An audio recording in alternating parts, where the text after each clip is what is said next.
आईने हिंदी के एक नए एपिसोड में आपका स्वागत है, जहां आपके लिए लेकर के आते हैं इंडियन डिफेंस की प्रमुख अपडेट्स को। और इस वीडियो में हम पहले बात करने वाले हैं लाइट कॉम्बैट एयरक्राफ्ट तेजस के नेवल स्ट्राइक प्लेटफॉर्म के बारे में।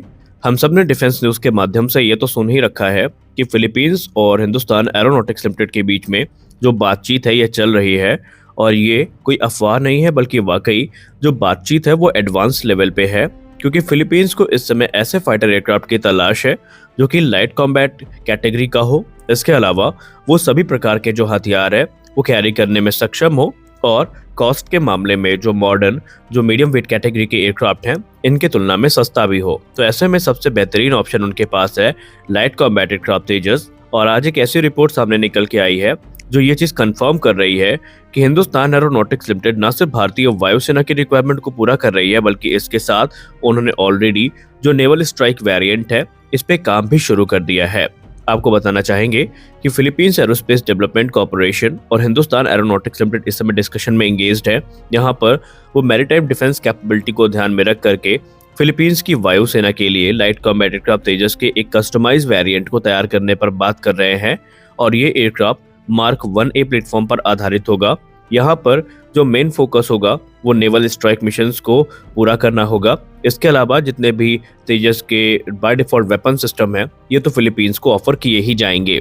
फिलीपींस को एक बात अच्छे से समझ में आ चुकी है कि light combat aircraft Tejas mark 1A एक versatile multi role fighter aircraft है जो कि हर प्रकार के मिशन में इस्तेमाल किया जा सकता है।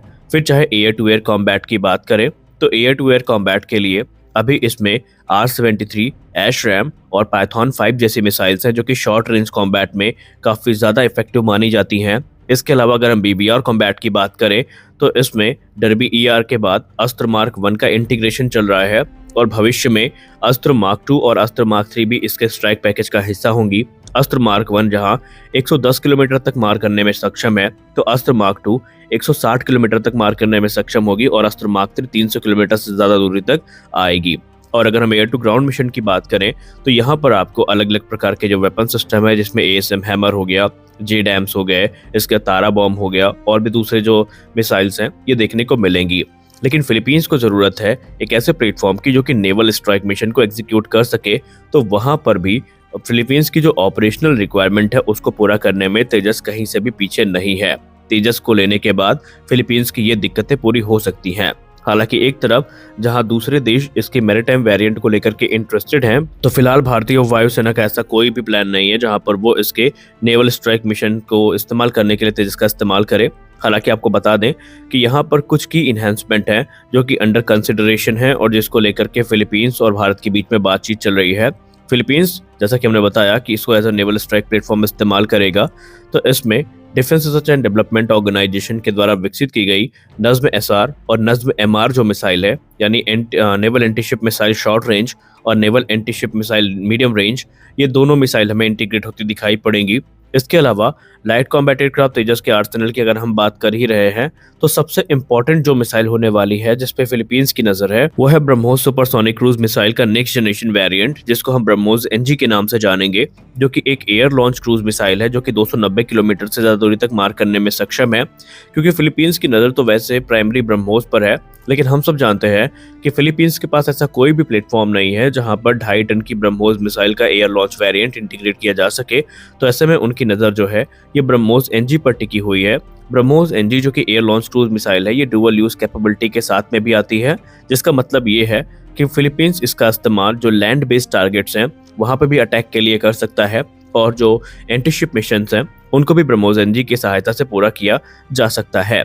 और यहाँ पर फिलीपींस क्योंकि चीन की जो विस्तारवादी नीति है उससे परेशान है, और साउथ चाइना सी में जो चाइनीज नेवी का इनकर्जन है उससे भी फिलीपींस काफी ज्यादा परेशान है। और इन्हीं सबको काउंटर करने के लिए पहले फिलीपींस ने भारत से ब्रह्मोस सुपरसोनिक क्रूज मिसाइल की डील को साइन किया, और एक संभावित डील लाइट कॉम्बैट एयरक्राफ्ट तेजस की हम ये तो नहीं कहते कि फाइनल होने वाली है, क्योंकि यहाँ पर बातचीत देखिए चलती रहती है, ये एक आम सिलसिला होता है, क्योंकि नेगोशिएशन का दौर के बाद जो होता है वही एक अंतिम फैसला होता है। तो अभी एडवांस लेवल पे जो बातचीत है वो चल रही है। हालांकि जैस 39 ग्रिपेन भी है, लेकिन ग्रिपेन की जो ऑपरेशनल कॉस्ट है और फ्लाईवे कॉस्ट है ये फिलीपींस के लिए चिंता का विषय है। तो यहाँ पर लाइट कॉम्बैट एयरक्राफ्ट तेजस को अभी तक तो एक दावेदार के तौर पर देखा जा रहा है। अब बहुत सारे लोग प्रश्न करेंगे कि पहले भारतीय वायुसेना खुद तो तेजस मार्क 1 को प्राप्त कर ले, तो उनके लिए बताना चाहेंगे कि ऑलरेडी अब तेजस मार्क 1 की टेस्टिंग शुरू हो चुकी है। इसी महीने के अंत तक संभावित है कि भारतीय वायुसेना को जो पहला तेजस मार्क 1A है ये मिल जाए। यानी कि अब भारतीय वायुसेना को तेजस मार्क 1 का इंतजार करने की जरूरत नहीं है, क्योंकि ये इंतजार ऑलरेडी पूरा हो चुका है फरवरी में ही। तो यहाँ पर अब आपको एक चीज और पता होनी चाहिए कि HAL ने न सिर्फ फिलीपींस की रिक्वायरमेंट को पूरा करने का वादा किया है, बल्कि HAL के द्वारा तेजस मार्क 1A में जो कस्टमाइजेशन है इसका प्रपोजल भी दिया गया है।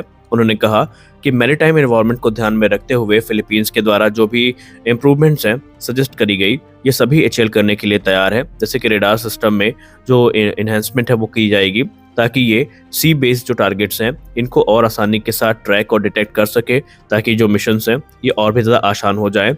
वहीं उन्होंने ये भी कहा HAL के अधिकारियों ने कि हम इस प्रकार के चेंजेस करने के लिए भी तैयार है जो कि मैरीटाइम वॉरफेयर को ध्यान में रख करके किए जाते हैं, एंटी सरफेस वॉरफेयर को ध्यान में रख करके किए जाते हैं, या फिर जो एंटी शिप मिशंस हैं उनको एग्जीक्यूट करने के लिए किए जाते हैं। अब यहाँ पर एक चीज और है कि लाइट कॉम्बैट एयरक्राफ्ट तेजस का जो मार्क 1A है इसको नेवल रोल में इस्तेमाल करने पर लेकर के लोग सवाल करते हैं।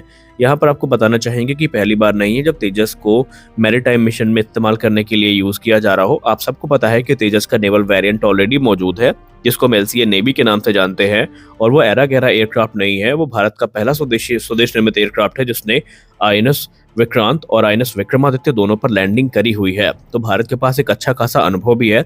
इसलिए वो लोग जो ये सोच के मजाक उड़ाते हैं तेजस का कि वायुसेना के लिए तो बना नहीं पाए, नेवी के लिए क्या बनाओगे, तो आपको वो भी बताना चाहेंगे। आपके लिए बुरी खबर है, भारतीय नौसेना भी लिमिटेड नंबर्स में तेजस का जो नेवल वेरिएंट है इसको कंसीडर कर रही है।